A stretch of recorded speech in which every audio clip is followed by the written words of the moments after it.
वारकऱ्याचा परमार्थ कसा आहे? पडून राहण्याचा. कळते माझी भाषा? ज्यांना जळगावला जायचंय त्यानं गाडीत चढल्यानंतर फक्त पडून राहायचं, बाकीच्या गोष्टीचा विचार करायचा.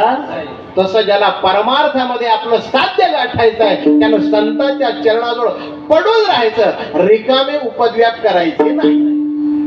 बाकीचे लोक आम्हाला म्हणतात तुम्ही वारकरी भले भले असे नुसते हे सांगले हेच करता, हरिपाठ कथा कीर्तन बस बस आमचं आम्ही कसं वेगवेगळं. अरे आम्हाला सांगितलंय पडून राहील ठाई. पडलेला माणूस काय करतो? समजा इथं कोणीतरी पडला आडवा, काय करतो? तो पडूनच राहतो, तो काहीच करत नाही. तसं ज्याला वारकऱ्यांच्या विचारानुसार आपलं ध्येय गाठायचं आहे त्याला संतांच्या चरणावर पडून राहावं लागेल. आपलं डोकं चालवायचं नाही. संतांनी चालवलेलं भरपूर आहे आणि त्यांनी सांगितलेल्या मार्गाचं अनुकरण करायचं आणि एक पथ्य पाळा. गाडीत चढल्यानंतर पडून राहायचं जर असेल तर सीट फाटकी भेटो का तुटकी भेटो, मला खिडकी जवळच बसू द्या असं चालणार नाही. बरोबर आहे? कदाचित तुम्हाला उभंही राहावं लागेल, कदाचित एका पायावर उभं राहावं लागेल. बरोबर आहे? तक्रार करायची. तक्रार केली काय होतं? याला गाडीच्या खाली उतरवा. हा भांडण करतोय, हा कुणाला तरी मारेल, याला गाडीच्या खाली उतरवा. आता गाडीच्या खाली उतरवलं, जळगावला पोहोचणार नाही. मग जळगावला पोहोचायचं असेल तर न मागे वारकऱ्याचा परमार्थ करायचा आहे ना, मागायच्या गोष्टी सोडून द्या. ते आम्हाला जमत नाही. आम्हाला सांगितलंय आमच्या बापानं न मागे. आणि दुसरं काही बी झालं न करी काही. हा म्हणे त्या बुवांता असं म्हटलं न करी काही. हे तुकोबरांनी पथ्य पाळलं म्हणून सामान्य म्हणून जन्माला आलेला तुकाराम तुका विष्णू नाही तुझ्या या पदाला प्राप्त झाला. हा संतांच्या शिकवणुकीचा मार्ग आहे महाराज. आणि मग संतांनी आम्हाला काय शिकवलं? वेदांचा अभ्यास केला, शास्त्रांचा अभ्यास केला, श्रुतींचा अभ्यास केला, 18 पुराणांचा अभ्यास केला आणि त्याचं सार शोधून काढलं तुमच्या आमच्या उद्धाराकरता. ते अभंगाच्या पहिल्या चरणात वेदशास्त्र प्रमाण श्रुतीचे वचन, वेदशास्त्र प्रमाण श्रुतीचे वचन, वेदशास्त्र प्रमाण श्रुतीचे वचन, वेदशास्त्र प्रमाण श्रुतीचे वचन, वेदशास्त्र प्रमाण श्रुतीचे वचन, वेदशास्त्र प्रमाण श्रुतीचे वचन, वेदशास्त्र प्रमाण श्रुतीचे वचन, वेदशास्त्र प्रमाण श्रुतीचे वचन. एक नारायण सार जप, एक नारायण सार जप, एक नारायण सार जप, एक नारायण सार जप. हरिमुख माना, हरिमुख माना, हरिमुख माना, हरिमुख माना, हरिमुख माना, हरिमुख माना, हरिमुख माना, हरिमुख माना, हरिमुख माना, हरिमुख माना, हरिमुख माना, हरिमुख माना, हरिमुख माना, हरिमुख माना, हरिमुख माना, हरिमुख माना. विठाला विठाला, विठाला विठाला, विठाला विठाला. वेदशास्त्र प्रमाण श्रुतीचे वचन एक नारायण सार जप.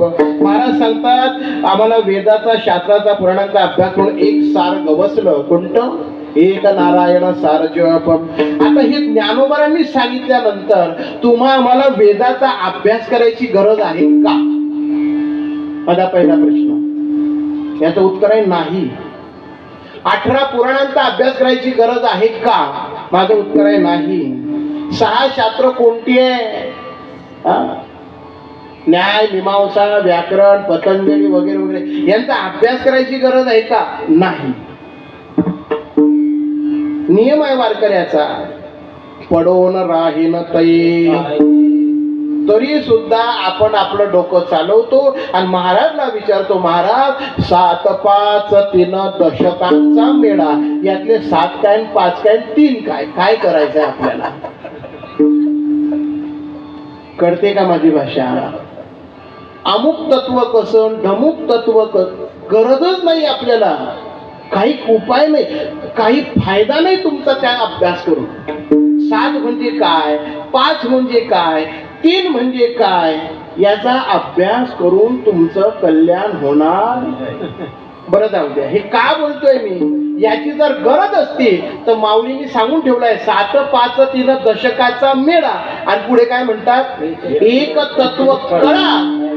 मग कशाला यांचा अभ्यास करायचा? पण मी खूप हुशार आहे, मी खूप जिज्ञासू आहे आणि माझं परमार्थात बारीक लक्ष आहे, म्हणून मी बुवाला गोट्यात आणतो आणि मग दुसऱ्या पुढे डिंग हाकायच्या. कसा पकडला बुवाने? बुवाले काय पकडणार आहे? बुवा लोक रात्रंदिवस 7 5 3 तास अभ्यास. आमचा अभ्यासच आहे 7 5 3. आलं लक्षात? 7 लोक तरी पाहिजे सप्त्याला, नाही तर किमान 5 तरी पाहिजे. 2 म्हणणारे, 1 वाजवणारा, 1 विणेकरी आणि दुसरा 1 पहारेकरी. किती झाले? 5. आणि जर कोणीच नाही भेटलं तर 1 वाजवणारा आणि 2 म्हणणारे असले की 7, नाही तर 5, नाही तर 3.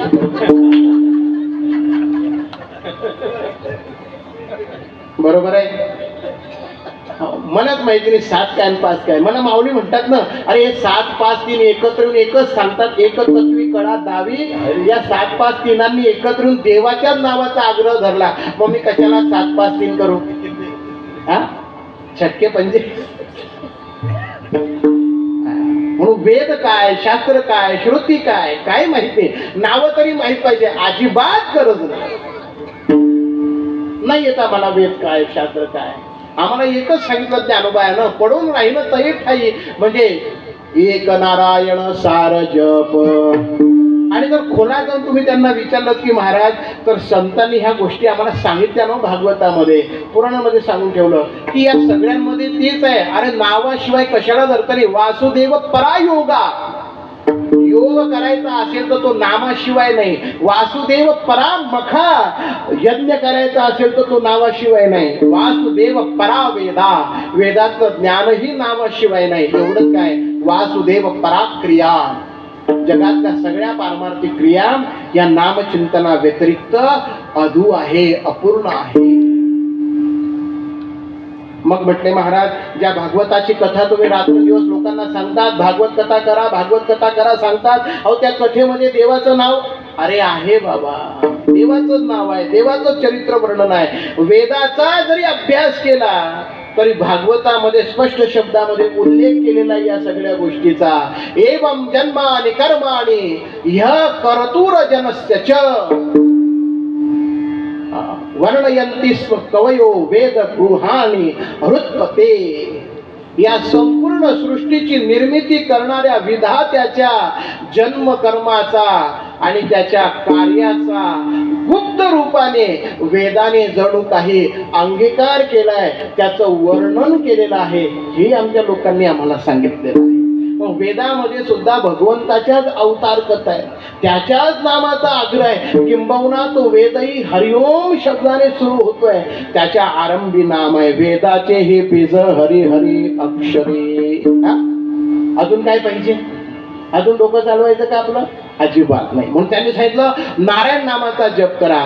करू अट फक्त अशी आहे, ज्या नामाचा तुम्ही जप करायला घेतला किमान पक्षी त्या नामाचं महात्म्य तुम्हाला कळलं पाहिजे बस. कारण नियम आपला एक आहे, अर्थाविन पोथी. याचा अर्थ समजतो सगळ्यांना? काय याचा अर्थ भोळे काका? अर्थाविन पोथी वाचू नये याचा अर्थ काय? तुम्ही 10 वर्ष झाले सप्ताह करताय, तुम्हाला अनुभव नाही का या गोष्टीचा? याचा अनुभव असा आहे, अर्थाविन पोथी वाचू नये.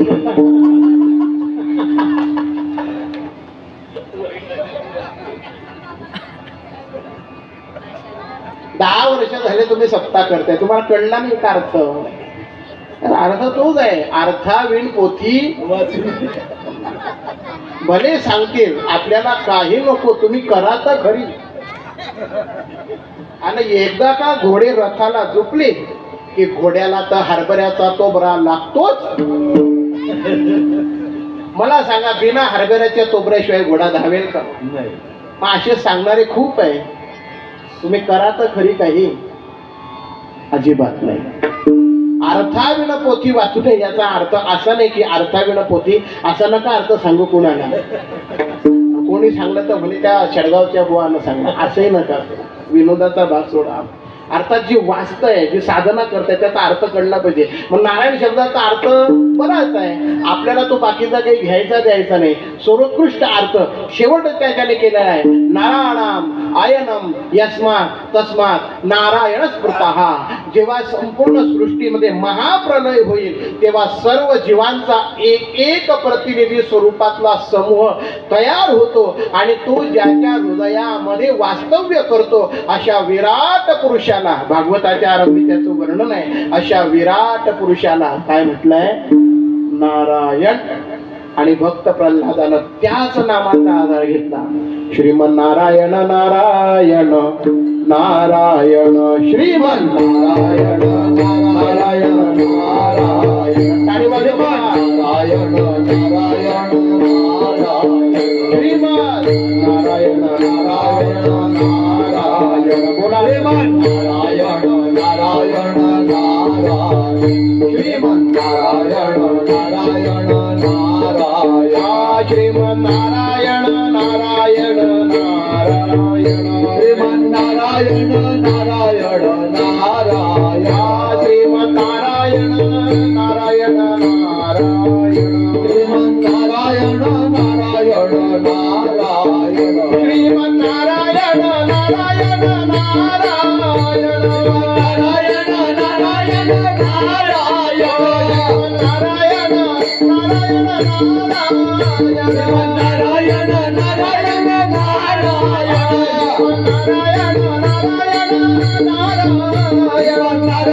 नारायण नारायण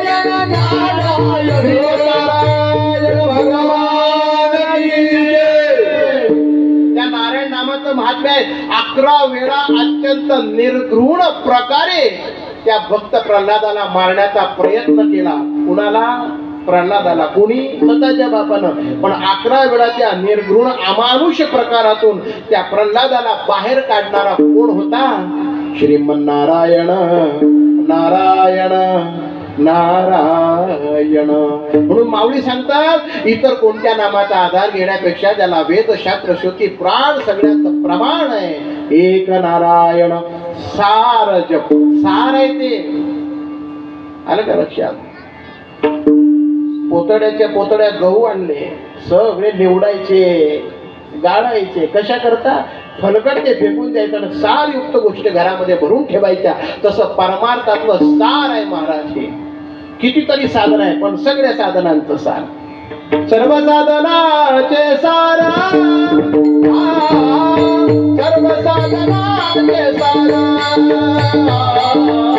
सर्व साधनाचे सार, सर्व साधनाचे सार, सर्व साधनाचे सार, सर्व साधनाचे सार, सर्व साधनाचे सार, सर्व साधनाचे सार. भव सिंधू उतरी पार, भव सिंधू उतरी पार भव सिंधू उतरी पार भव सिंधू उतरी पार सर्व साधनाचे सार सर्व साधनाचे सार सर्व साधनाचे सार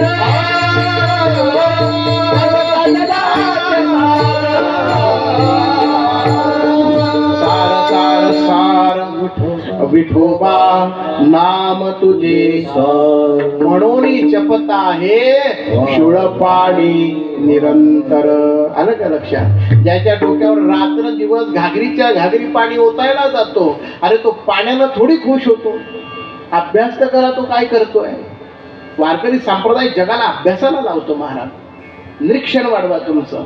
ज्याच्या डोक्यावर आपण पाणी टाकतो तो काय करतोय? अनेक ठिकाणी प्रमाण आहे.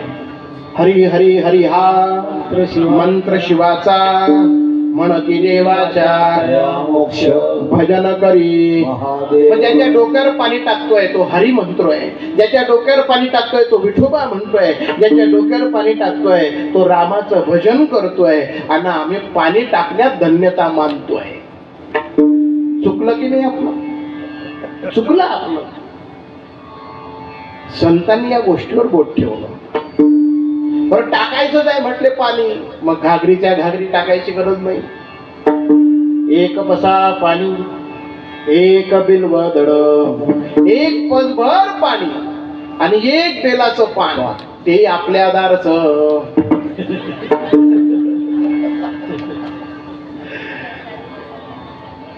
दुसऱ्याला लावायचा, रात्रंदिवस राखायचा, खत टाकून टाकून वाढवायचा आणि सोमवारच्या दिवशी त्याला उत्साह करायचा. ज्याला वाढवला तो म्हणतो उजेडल्यावर पानं तोडू. अरे 4 वाजल्याशीच पानं झाली. बरं आता इतकी भारी झाली आहे की पानं तोडणारे 4 वाजतात इस्टूल घेऊन येतात त्यांचा हे पाहिलंय. त्यांचा स्टूल घेऊन येतात. म्हणे याला स्टूल मागायला जागा केलं तर पाणी तोडू देणार नाही, म्हणून आपला स्टूल घेऊन यायचं, उभं राहायचं आणि पानं चोरून घेऊन जायचं. किती पानं लागतात बाबा भंगाडे बाबा? एक नामदेव, एक बिल्वदर, एक पान पहा, भरपूर झालं. अशी कटिंग करतात त्या बेलाची, पानच ठेवत नाही त्याला. असो, साधना कितीही करा पण सर्व साधनांचे सार भवसिंधू त्रिपार ते भगवंताचं नाम आहे. ते एक विठोबाचे नाम, ते भगवंताचं नामचिंतन आहे. अखंड त्या नामचिंतनाचा आधार घ्या. पण काही काही लोक असे म्हणतात आम्ही जप करतो, काही म्हणतात आम्ही तप करतो, काही म्हणतात आम्ही धर्म करतो, काही म्हणतात आम्ही हे कर्म करतो. माऊली त्या सगळ्यांना उत्तर देतात दुसऱ्या चरणामध्ये. जप तप कर्म हरे विना धर्म, जप तप कर्म हरे विना धर्म, जप तप कर्म हरे विना धर्म, जप तप कर्म हरे विना धर्म, जप तप कर्म हरे विना धर्म, जप तप कर्म हरे विना धर्म, जप तप हरे विना धर्म, जप तप कर्म हरे विना धर्म.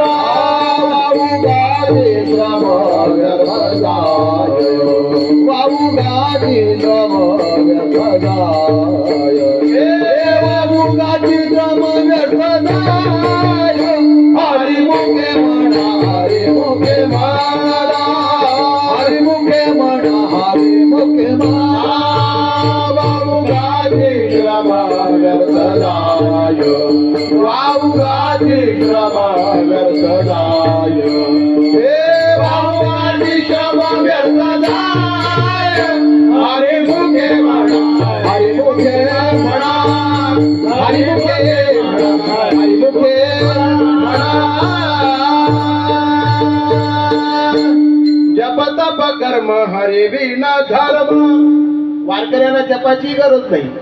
काही काही अशा विचारधारा आहे वर्तमान काळामध्ये, सांप्रत काळामध्ये की त्या माळेवर जप केल्याशिवाय न झोपणारे लोक आहेत आणि ते आम्हाला म्हणतात आम्ही 16 माळ जप करतो, काही म्हणतात आम्ही 11 माळ जप करतो.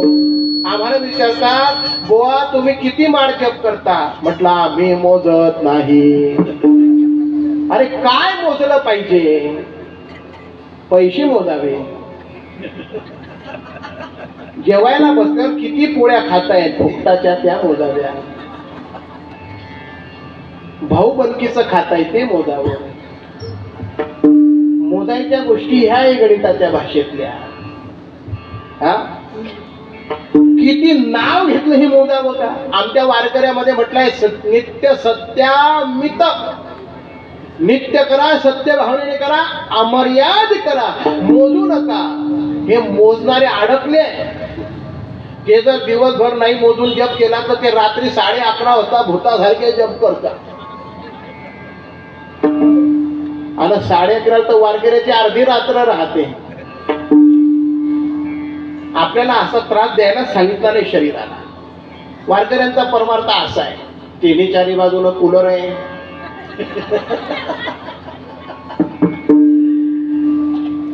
आलं का लक्षात? बसायला गाद्या आहे, उभं राहायला गाद्या, आणि बुवाला कांबळ कोणी नाही. मी पाहतोय तुम्हाला खुर्च्या, यांना गाद्या, यांना गाद्या, आणि मी काय पाप केलं? मला कांबळ आहे. तुम्हाला एकालाही लागत नसेल दगड पायाला, मला 2-4 लागत आहे. काय आहे ते? कांबळ शुद्ध आहे ना? नाही, शुद्ध असू द्यायला पण पायाला लागतंय ना ते. परमार्थ किती आरामाचा आहे, तरी लोकांना आवडत नाही इथे येणं. अरे घरची गादी तोडली काय आणि इथली गादी तोडली काय? घरची गादी तोडून काहीच साधणार नाही. इथली गादी अर्ध्या पाऊण तासाने सुद्धा शुद्धता प्राप्त करून देणारी गादी आहे. आणि न जाणू या गादीवर बसता बसता तुम्हाला कधी गादी भेटेल? आलं का लक्षात? म्हणून गादीचं महात्म्य फार मोठं आहे. गादीचं महात्म्य फार मोठं आहे. सगळ्यांना काय पाहिजे? गाद्या. आणि तुम्हाला खुर्च्या पाहिजे. अख्खं जग गादीनं खुर्चीच्या मागे आहे. कोणी नगरसेवक, कोणी नगराध्यक्ष, कोणी सरपंच, कोणी ग्राम पंचायतचा सदस्य. अरे बा, सगळे खुर्च्याच्या मागे. मग तुम्ही खुर्च्यावाले, हे गाद्यावाले, आणि बुवा अरोट्यावर बरं आहे. कळलं का? काही आम्हाला जप सांगितलं नाही मोजायला. आम्हाला तप अजिबात करायचं नाही. आम्हाला कोणत्या कर्म साधनेत अडकायचं नाही. कर्म सात्विक असो रजोगुणी असो अडकवणार आहे आम्हाला तेही सांगितलं नाही. उलट आम्हाला तर सांगितलं तया सर्वात्मका ईश्वरा स्वकर्म कुसुमांची विरा केली होय अपारा तोषा लागी. आमच्या ज्ञानोबारांनी ज्ञानेश्वरी सांगून ठेवलं की अरे बाबा त्या कर्माच्या भानगडीत पडू नको अर्जुना. हे सगळेच्या सगळे कर्म फुलं समजून माझ्या चरणी वाहून टाक. तत्सर्वाणि कर्माणि विलयम तत्.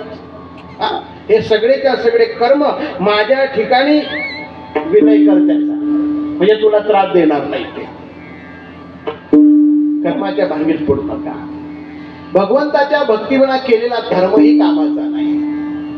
श्रीमद भागवतामध्ये वर्णन केलेलं आहे, धर्म सत्य दयोपेताम विद्या वा तपसान्विता मद्भक्त्यापेतमात्मानं न सम्यक प्रपुनातिहि.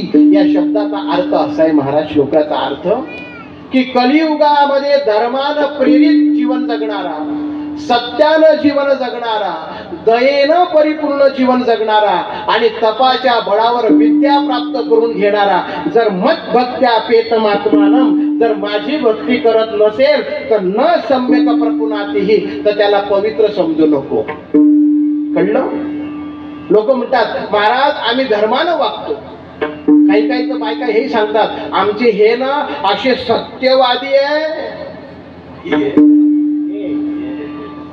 आणि त्याला बोलताना आमचे मोठे सत्यवादी हरिश्चंद्राचे, आणि बुवाला सांगताना असं सांगायचं आमचे हे सत्यवादी आहे. काही म्हणतात आमचे हे धर्मवीर आहे.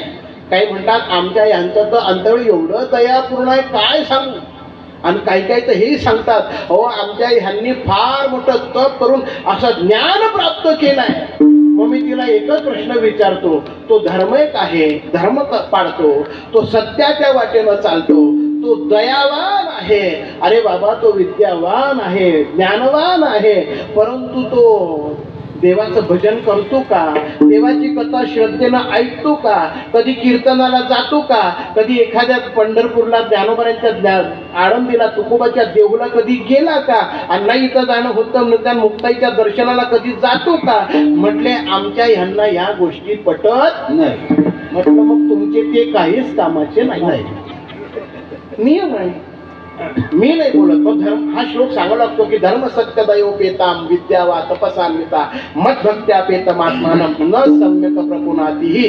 बाई त्याचा गौरव करण्याच्या तो लायकीचा नाही. आता तिला भागवतातला मग समजणारी ओवी सांगावी लागली की माझे भक्ती विण कर्म धर्म तो जाणपा केवळ भ्रम चुकले मतप्राप्तीचे वर्म तो धर्म अधर्म परिणामी. कळली काय याची भाषा?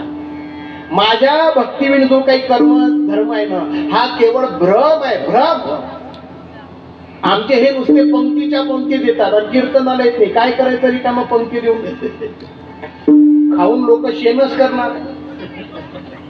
कळली माझी भाषा? काही उपयोग नाही पंक्तीच्या पंक्ती देऊ. अरे बाबा चुकले मत प्राप्तीचे वर्म. माझ्या प्राप्ती करता हे कर्म धर्म सांगितलेले नाही. आणि माझ्या भक्तीविना जर तुम्ही त्याला धर्म म्हणत असाल तर संत श्रेष्ठ एकनाथ महाराज म्हणतात तो धर्म अधर्म परिणामे. तो शास्त्राच्या दृष्टीनं अधर्म आहे. आणि मग डोकं खाजवता आम्ही तर इतका धर्म केला आणि हे पाप कसं काय आमच्या घरात आलं.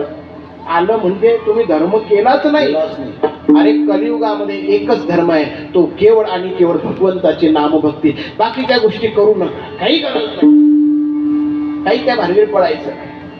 प्रासंगिक थोडंफार जे काय असेल त्याच्यात समाधान माना आणि पुढे चला. पण भगवंताच्या भजनाला मात्र आपण कोणत्याही प्रकारे फाटा देता कामा नये. वाऊगाचे श्रम व्यर्थदाय. हे सगळे श्रम आहे, जप तप कर्म धर्म बिर्म काय असते ते. मग काय करा?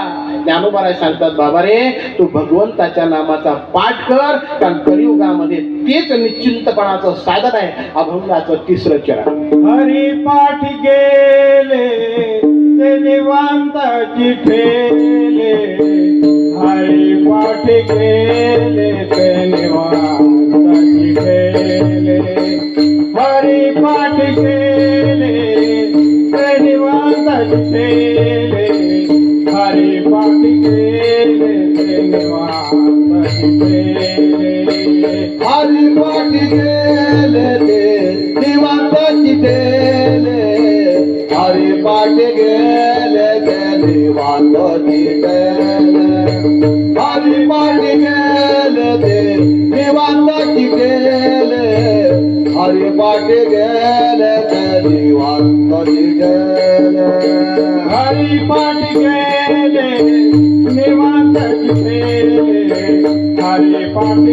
गेले ते निवांताची ठेले. हरी पाठ गेले ते निवांताची ठेले. हरी पाठ गेले ते निवांताची ठेले. हरी पाठ गेले ते निवांताची ठेले. हरी पाठ गेले ते निवांताची ठेले. हरी पाठ गेले निवांताची ठेले. हरी पाठ गेले ते निवांताची ठेले. रमर गुंताले सुमन कळीची. रमर गुंताले सुमन कळीची. रमर गुंताले सुमन कळीची. रमर गुंताले सुमन कळीची. हरी मुखे माना हरी मुखे माना. हरी मुखे माना हरी मुखे माना. हरी मुखे माना हरी मुखे माना. हरी मुखे माना हरी मुखे माना. हरी मुखे माना हरी मुखे माना. हरी मुखे माना हरी मुखे माना. हरी मुखे माना हरे मुखे बाणा हरे मुखे बाणा विठोबार कुमाई विठोबार कुमाय विठोबार कुमाई विठोबार कुमाय विठोबार कुमाई विठोबार कुमाय विठोबार कुमाई विठोबार कुमाय विठोबार कुमाई विठोबार कुमाय विठोबार कुमाई विठोबार कुमाय विठोबार कुमाई विठोबार कुमाय